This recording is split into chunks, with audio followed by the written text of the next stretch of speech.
레포트 지긋지긋한 생각? 제가 말씀드린 것을 자각한 상태에서 조금 마음에 드는 레포트를 두세 번 쓰기 시작하시지 않습니까? 레포트가 재밌어져요. 그냥 레포트를 쓰는 것과는 완전히 다른 차원에 여러분들이 접근하실 수 있습니다.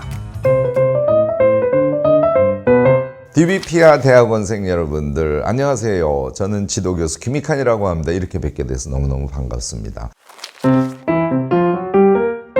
김익환 그러면 여러분들이 레포트 이렇게 생각을 하시는 것 같더라고요. 그래서 오늘 제가 하는 강의에 대해서 기대들을 하실 텐데요. 저는 조금 처음 출발한 의외의 얘기부터 하려고 해요. 이거를 여러분들이 정확하게 위치 지어야 레포트건 공부건 놀이건 사람과의 만남이건 이런 거를 아주 잘해갈 수 있어요. 무슨 얘기를 하고자 하는 것이냐면 우리 마음을 들여다보자고요. 그러면 아니 고등학교 때까지 공부하느라고 지긋지긋해 죽겠는데 대학 와서 또 공부를 하라고 이렇게 생각하기 쉬워요. 좋습니다. 여러분들 생각이 옳습니다. 여러분들 실컷 놀고요. 자유롭게 사셔야 돼요. 그게 전제가 돼야 사실은 공부도 잘할 수 있습니다. 그런데요. 제가 이렇게 얘기하면 여러분들 안 믿으시죠? 뒤에 제가 다시 이거 정리해서 말씀을 드리는데요. 먼저 여러분들께 확인하고자 하는 것은 대학 졸업하고 직장 생활을 하건 자기 사업을 하건 어떤 길을 가던 간에 여러분들이 계속 자기 능력을 키워가야 자신의 삶을 자유롭게 능력 있게 돈도 많이 벌고 유명해지고 이렇게 살 수 있지 않습니까? 그러니까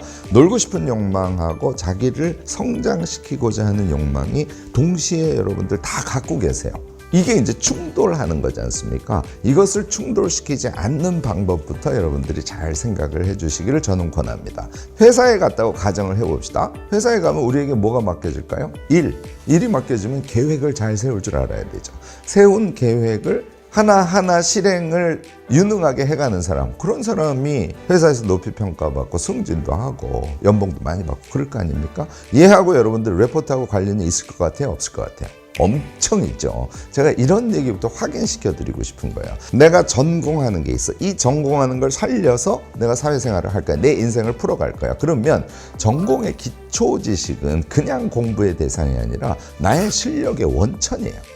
이해하셨죠? 그러니까 우리가 왜 자기의 전공 공부를 해야 하는지, 우리가 왜 레포트를 쓰고 말하기를 잘하고 글도 잘 쓰고 이런 능력을 키워야 하는지를 여러분들이 인식을 하시는 게 굉장히 중요해요. 이게 절절하면 엄청 놀고 자유롭게 잘 지내면서도 레포트 쓸 때는 엄청 집중해서 할 수 있어요. 집중한다는 것은 시간을 줄여서 좋은 결과를 만들어낸다는 걸 뜻하죠. 자, 이 지점부터 확인하시기 바랍니다. 제가 앞에 엄청 노는 게 중요하다고 말씀드렸죠. 그 부분 우리 먼저 확인하고 싶은데요. 공부만 하지 않습니까? 회사 가서 유능한 사람이 될 것 같아요? 그렇지 않아요.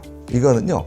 하워드 가드너라는 사람의 이론을 여러분들이 들어보신 적이 있을 겁니다. 다중지능 이론이라고 하는데요. 우리가 내용을 갖고 자기가 전문으로 하는 영역이 있을 수 있죠. 수학적인 것도 있을 수 있고 예술도 있을 수 있고 운동도 있을 수 있어요. 하워드 가드너의 주장의 핵심은 뭐냐면 그 사람의 사람됨, 대인관계 능력이라든지 자기를 잘 조절하는 능력이라든지 이런 능력을 말해요. 얘가 갖추어진 것을 전제로 할 때, 그러니까 사람됨, 그의 기본이 갖춰진 상태에서 음악적 재능을 타고나면요 대단한 음악가가 될 수 있는 거예요. 이 기본이 안 되면 아무리 음악적 재능, DNA를 갖고 태어나도 꽝! 여러분들 이해하시겠죠? 그래서요 여러분들이 평상시에 즐겁게 놀고 자기를 종합적으로 잘 가꾸어가는 거 있죠. 이게 엄청 중요해요. 걔가 베이직이에요.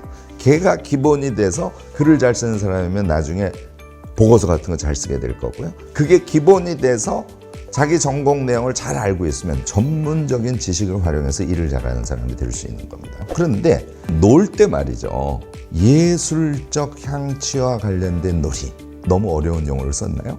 예술, 자연과 인간이 하나 되는 것, 운동 등과 같은 활동을 우리가 대학생활을 하면서 적극적으로 하시지 않습니까? 여러분들 그런 친구들 보면 대체로 어떨까요?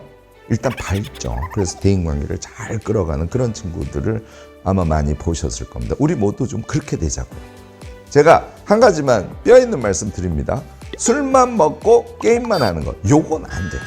술 드시고 게임하시는 것도 시간 정해서 하시고요. 다양하게 대학생답게 우리 고등학교 때 해보지 못했던 것 이거 적극적으로 하시면 레포트도 잘 쓸 수 있습니다. 이 말씀을 먼저 강조해서 여러분들께 전하고 싶습니다. 자, 이 기본이 됐다고 가정하고 그 다음에 레포트 얘기로 갈게요. 여러분들 레포트는 교수들이 왜 자꾸 쓰게 할까요? 레포트 쓰는 능력이 사회생활 할 때 너무너무 중요해서 그래요. 무슨 얘기냐면 아까 회사 생활은 제가 한 가지 예를 들었습니다. 나에게 어떤 일이 맡겨졌어.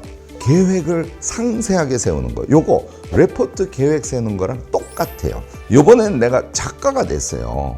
그래서 역사소설을 쓸 거야. 어떻게 쓴다고요? 레포트 쓰듯이 씁니다. 내가 요번에는 자영업자가 됐어. 자영업자로서 내 사업의 경영을 어떻게 갈 것이냐. 여러분들 레포트 쓰듯이 합니다. 이걸 선공부 후 실행이라고 하는데요. 제가 하나하나 예를 들어서 말씀을 드리겠습니다. 우리가요 회사에 가서 어떤 일을 맡아서 계획을 세울 때는 이렇게 합니다.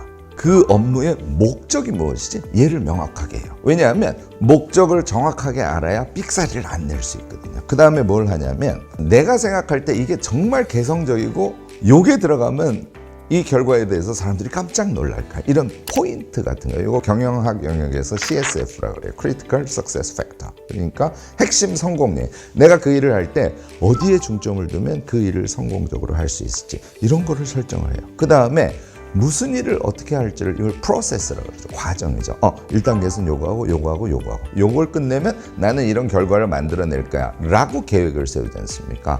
이따가 제가 레포트 쓰는 법을 말씀을 드릴 텐데요. 레포트를 요거랑 똑같은 과정을 거쳐서 여러분들이 쓰게 될 겁니다. 그러면 쓰는 과정도 쉽고 결과도 아주 잘 나와요. 그러니까 자 레포트를 우리가 왜 쓸까요? 이제 감이 오셨죠? 사회에 나가서 우리가 평생을 살아가면서 레포트 쓰는 것과 같은 능력을 계속 사용할 것이기 때문에 심지어는요 제가 이렇게 강조합니다. 성적은 못 받아도 레포트는 잘 쓰세요. 이제 여러분들 납득이 가세요? 제 얘기 들으시고요. 레포트를 앞으로 대하실 때는 좋은 점수를 받아야지. 이건 두 번째 목적이에요. 첫 번째 목적은 내가 나의 삶을 계획적으로, 효율적으로, 그리고 실천력 있게 앞으로 살아가기 위해서 여러분들은 레포트 연습을 대학에서 한다. 이렇게 생각하시기 바랍니다. 레포트 지긋지긋한 생각, 제가 말씀드린 것을 자각한 상태에서 조금 마음에 드는 레포트를 두세 번 쓰기 시작하시지 않습니까? 레포트가 재밌어져요. 이게요, 방법을 알고, 물론 그 전제는 뭐라고? 동기가 명확하고, 방법을 알고, 하는 과정에서 기쁨을 한두 번만 경험하시면 레포트 쓰는 것이 지긋지긋한 일이라고는 생각 안 하실 수 있게 될 겁니다. 이제 하나씩 여러분들이 레포트에 접근하는 방법에 대해서 체크를 해가보죠. 교수님이 레포트 주제를 냈어요. 그러면 여러분들은 그 주제명을 생각하세요? 아니면 교수님의 의도를 생각하세요? 답은 나왔죠. 레포트 제목이 나오면 교수님의 의도가 뭔지를 파악하셔야 돼요. 교수님의 의도는 어디서 나올까요? 수업이 진행되는 전체 내용 중에 그 레포트의 주제는 어디엔가 위치할 거 아닙니까? 그러면 그 주제가 수업 전체 중에서 대체로 굉장히 중요한 주제일까요? 경우에 따라서는요, 레포트 주제는 엉뚱한 데서 나와요. 제가 예를 하나 들어볼게요. 최근에 나온 영화 한 편에 대한 여러분들의 분석적 감상을 레포트로 제출하세요. 이렇게 나왔어요. 그런데 내가 듣는 수업이 한국 현대사 수업이야. 이거 어쩌죠? 이 연관성을 어떻게 찾죠? 제가 말씀드렸잖아요. 레포트 주제가 나오면 무엇을 생각하라고요? 교수님의 의도를 생각하라고. 그 의도는 수업의 전체 흐름 속에서 나온다고. 예를 들어서 이 교수님이 한국 현대사에서 1980년에 광주에서 일어난 광주 민주항쟁, 이것을 굉장히 중시하는 사람이에요. 물론 이거는 논자에 따라서는 광주 민주항쟁을 역사에서 중요한 요소로 보시는 분들도 있고 그렇지 않은 분들도 계시겠죠. 그건 중요하지 않아요. 그런데 어쨌든 현대사 수업을 하는데 이런 주제가 나와서, 근데 영화야. 그러면 여러분들 떠오르는 건 뭐 있죠? 아무 영화나 택하시면 안 되죠. 택시 운전사 등등과 같은 영화를 선택하셔서 한국 현대사에서 이 사건은 어느 위치에 있습니다 하는 이야기를 영화의 내용에 빗대서 이야기해 주세요 하는 의도를 갖고 내신 거잖아요. 이걸 파악하셔야 돼요. 회사에서 어떨까요? 상사가 지시를 합니다. 그러면 지시의 내용과 상사의 마음속은 같아요? 달라요? 다를 수 있어요. 그러니까 그 마음속을 파악할 수 있는 능력을 레포트 주제를 받고 교수의 의도를 파악하는 방식으로 연습한다라고 생각하시기 바랍니다. 이게 엄청 중요해요. 이게 출발이에요. 자, 그러면 여러분들이 그 다음 단계로 나아가기 위해서 조금 디테일한 동기를 유발시킬 필요가 있습니다. 이게 이제 엄청 중요한데요. 우리가 동기라고 하면 예를 들어서 나는 엄청 능력 있는 사람이 되고 싶어. 이 동기는 큰 동기지만 실제로 강하게 작동하지 않습니다. 나는 외국 사람이랑 만났을 때 유창한 영어를 구사하는 사람이 되고 싶어. 이거 동기, 유능한 사람이 되는 것보다 훨씬 강하죠. 왜? 구체화됐으니까. 나는 외국 사람이랑 대화할 때 영어 동사를 다양하게 구사하는 그런 능력자가 되고 싶어. 더 구체화됐죠. 어느 동기가 제일 강할까요? 당연히 세 번째 동기가 강합니다. 그래서 여러분들 그런 거 하시는지 모르겠습니다만 영어가 어느 정도 수준 되지 않습니까? 동사를 엄청 외우시는 게 좋아요. 유창한 영어를 할 수 있는 굉장히 큰 조건입니다. 이것처럼요. 예를 들어서 내가 5.18에 대해서 지금 리포트를 영화를 보고 쓸 거야. 그러면 5.18이 뭐지? 이걸 어떻게 쓰지? 이런 상태에서는 동기가 생기지 않죠. 제가 권하는 것은 백과사전을 권해요. 백과사전을 읽어보시지 않습니까? 그러면 5.18의 전반에 대해서 나옵니다. 걔를 읽다 보면 내가 궁금한 게 생겨요. 예를 들어서 어떤 사람은 한국의 민주주의의 성장과 5.18 이런 게 궁금한 사람도 있을 거고요. 또 어떤 사람은 제5공화국의 성립, 정치사적인 측면에 관심이 있는 사람들도 있을 거고요. 또 어떤 사람은 광주 때의 사람들의 심성, 마음이 어땠는지가 궁금한 사람도 있을 수 있어요. 그런데 얘는 5.18이 전체적으로 어떻게 진행되는지에 대한 개요적인 지식을 알아야 궁금증이 생긴다는 거예요. 제가 지금 말씀드리려고 하는 것은 첫 번째는 레포트 주제가 나왔으면 그것이 교수의 의도와 어떻게 연관되는가를 찾아내는 것. 그 다음에 그 주제와 관련된 개요 지식을 여러분들이 먼저 취하는 것이 엄청 중요하다는 거예요. 구체성으로 가면 갈수록 여러분들이 그 레포트를 잘 쓰고자 하는 동기가 커진다는 얘기를 하고 싶은 겁니다. 여러분들이 이렇게 레포트가 나왔을 때 그것을 구체적으로 좀 인식한 상태에서 그중에 나는 어디에 포인트를 둘까요? 그중에 나는 어떤 구체적인 사실이 더 궁금해 하는 궁금증 전략을 구체적으로 세워가는 거예요. 이게 레포트를 쓰는데 출발입니다.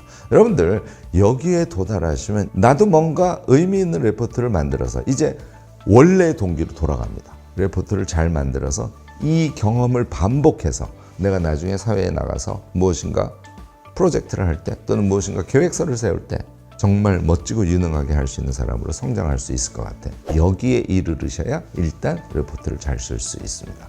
앞에서부터 얘기한 거 제가 종합해 볼게요. 우리가 대학 생활을 하는 것은 여러분들 잘 생각해 보시기 바랍니다. 고등학교 때까지는 몸은 성인이지만 성인은 아니었어요. 대학 생활을 하시면서부터 여러분들이 성인이 되는 것이에요. 그것은 무엇을 의미할까요? 우리 인생을 이제 스스로 가꾸어가는 것을 본격적으로 시작하는 걸 의미하지 않습니까? 그러면 기본이 돼야 된다는 거죠. 잘 놀 줄 알고 밝은 자신의 인생을 꾸려갈 줄 알아야 되고 사람들과 좋은 대인관계를 맺어갈 수 있어야 되고 어느 정도는 자기를 스스로 잘 통제하는 그런 능력을 갖춰야 되죠. 얘가 베이직에 깔려야 돼요.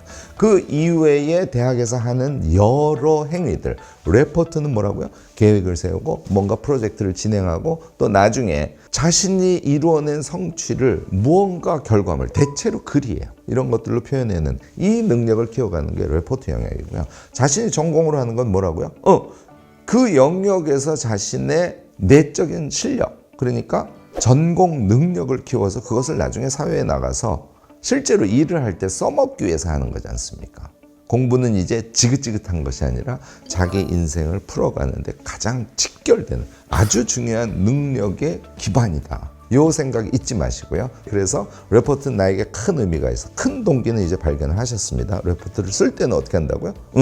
주어진 주제가 그 주제를 준 사람의 의도와 어떻게 매칭되는가. 요건 제가 회사 가면 어떻다고요? 상사의 지시의 구체적 내용이 있는데 그것이 상사의 마음과 어떻게 매핑되는가. 이런 것들을 연습하는 거라고 했죠. 구체적인 레포트가 나와서 그것을 개요를 여러분들이 파악한 상태에서 내가 포인트를 둘 것이 무엇이지? 내가 어떤 부분이 더 궁금하지? 내가 나의 개성적 생각을 가지고 이 레포트를 어떻게 풀어가면 좋을까? 뭐 이런 생각이 떠오르면 그 다음부터 레포트가 재밌어져요. 그냥 레포트를 쓰는 것과는 완전히 다른 차원의 여러분들이 접근하실 수 있습니다. 첫 번째 시간은요, 레포트를 접하는 여러분들의 자세와 관련된 얘기를 제가 쭉 말씀을 드렸습니다. 첫 시간 이것으로 마무리하고요. 둘째 시간부터 더 구체적인 레포트 잘 쓰는 방법에 대해서 여러분들께 좋은 말씀을 드리겠습니다. 열심히 들어주셔서 감사하고요. 제가 한 가지 잊어버렸는데 제 강의는 들으시면서요, 제가 다음 시간에 얘기할 겁니다만 꼭 메모하면서 들어주시기 바랍니다. 여러분들 수고 많으셨습니다. 감사합니다. 안녕.